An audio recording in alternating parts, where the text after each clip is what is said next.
Lagu romantis yang dinyanyikan Ikang Fauzi itu cukup populer pada pertengahan tahun 80-an.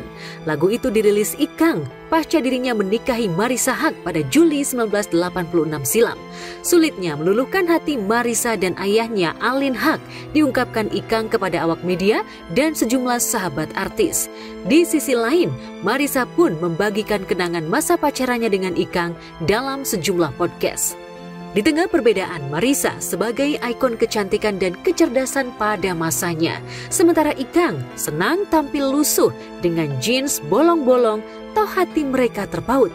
Selanjutnya hati dan jiwa mereka seperti mur dan baut, nempel terus sampai 38 tahun pernikahan.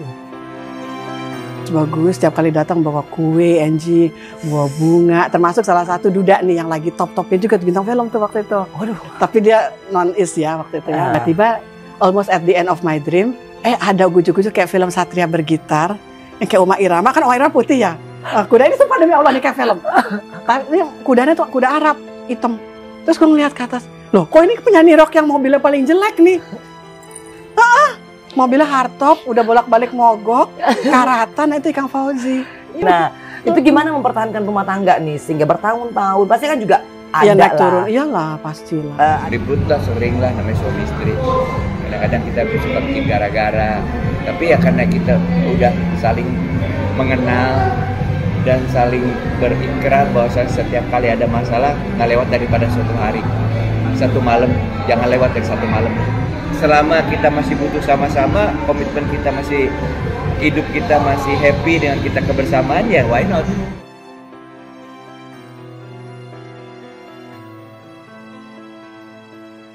Saat artis seangkatan bahkan di bawah mereka diterpa ujian kawin cerai, Marissa dan Ikang mampu melewati ujian itu tanpa mengorbankan pernikahan. Kekompakan dan kemesraan mereka dalam mengayuh bahtera rumah tangga menginspirasi banyak orang. Hatiku damai, jiwaku tentram di sampingmu, di sampingmu. Hatiku damai, jiwaku tentram bersamamu. Ribut juga jangan sampai anak-anak jadi nggak nyaman. Rahasianya harmonis apa? Rasanya harmonis. Rahasianya, dia itu jadi orang biasa, jadi merasakan bahwasannya ini suatu hal yang perlu kita perjuangkan dan ada manfaatnya gitu loh. Sekarang seringkali orang melakukan keputusan yang salah pada saat dia marah, tapi baru berapa jam aja dia udah bilang dia cerai, udah. Berapa bulan, berapa tahun dia nyesal dengan apa yang dilakukan. Nah itu kan jangan sampai seperti itu gitu. Aku kan dari ibuku Jawa Timurannya lebih kayak Batak gitu yang kalau enggak ya bilang tegas. Tapi ternyata nggak bagus. Dalam berpolitik, ketika aku berpolitik lebih cocok yang gaya melingkar-melingkar gitu.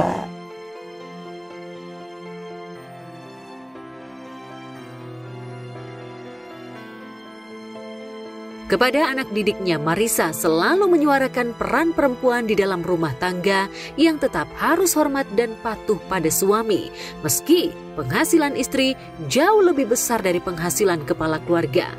Dalam mengejar karir pun, Marissa tak mau ngoyo tapi suaminya terlantar. Itu sebabnya saat ia kuliah di Ohio, Amerika Serikat mengambil jurusan perfilman, Marissa rela meninggalkan bangku kuliah demi merawat Ikang yang sempat sakit saat ditinggal istri menimba ilmu di negeri Paman Sam.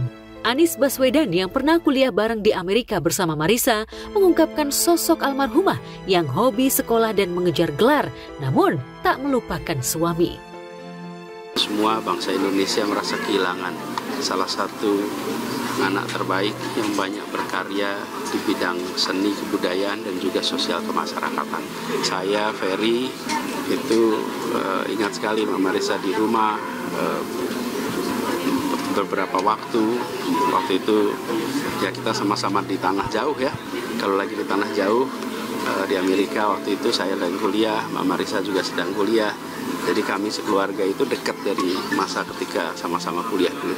Kenangan sama ibu yang paling Masya Allah berkesan banget adalah pas saya umroh sama ibu berdua aja.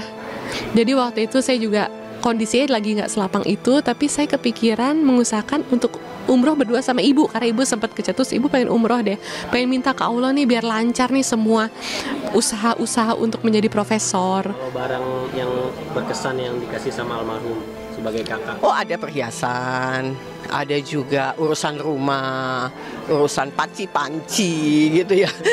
Atau kadang-kala baju gitu ya, walaupun dia udah pakai jilbab gitu ya, kadang-kadang selendangnya dikasih gitu. Ini salah satu selendang yang dikasih sama Ica. Oh, ada perhiasan, ada juga urusan rumah, urusan panci-panci gitu ya.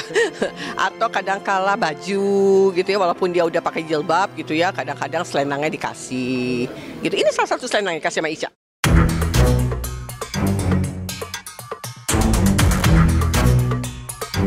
Soal berpikir kritis, rasional, dan sistematis, mungkin kemampuan Marisa sulit dicari tandingannya. Namun, untuk urusan mistis, Marisa termasuk awam.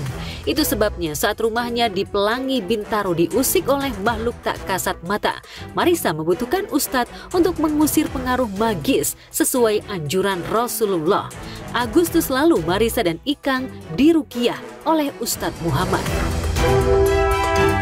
Terakhir bertemu 2 bulan yang lalu, itu pertemuan pertama juga waktu itu. Beliau meminta untuk meruqyah rumahnya. Setelah saya datang, saya cek, terus saya sarankan juga supaya beliau diruqyah. Kan takutnya ada sesuatu yang mengganggu, yang menempel gitu ya. Selama ruqyah ya alhamdulillah tidak ada apa-apa. Alhamdulillah beliau baik-baik aja, tidak ada reaksi apa-apa dari awal sampai akhir saya ruqyah baik-baik aja.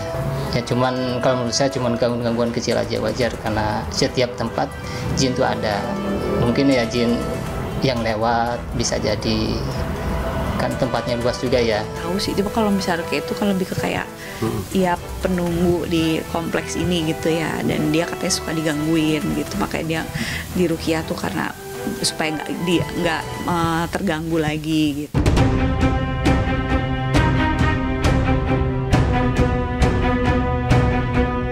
Meski sudah diruqyah, Marisa yang kewalahan karena belasan tahun sering diusik oleh makhluk astral yang dipanggilnya si Monyong, tetap berusaha mengusir pengaruh makhluk tak kasat mata itu dengan menanam pohon bidara Cina, pohon yang menurut Al-Quran mendatangkan energi positif, seperti tercantum dalam surat Al-Waqiah ayat 27-29.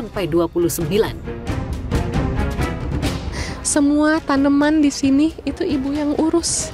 Jadi sebenarnya nggak kebayang nih kalau nggak ada ibu, rumah ini bakal tetap secantik ini nggak ya? Karena semua detail, semuanya bisa bersih, anti debu, itu semua karena ibu saya urus. Ibu saya tuh bersih dan serapi, seestetik itu.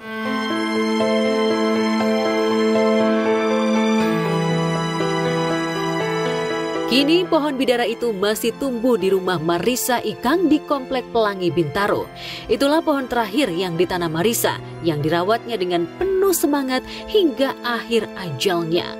Pohon itu seolah menjadi salah satu amanat bagi keluarga dan ART Marisa agar menjaganya hingga besar dan memberikan manfaat pada orang-orang di sekitarnya. Seperti kehadiran Marisa Haq yang memberikan manfaat bagi banyak orang.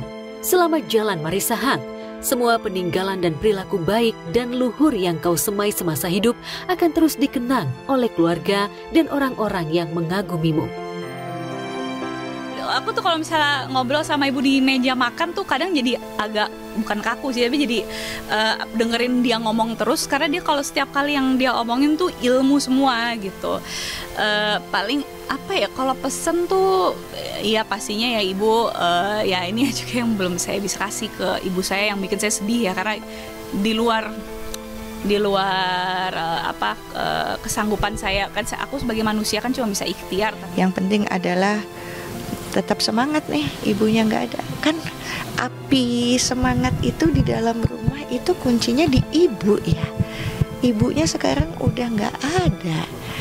Jadi ini rumah nggak boleh padam gitu. Nama keluarga Ikang Fauzi ada anak saya Isabella dan Cikita di sini.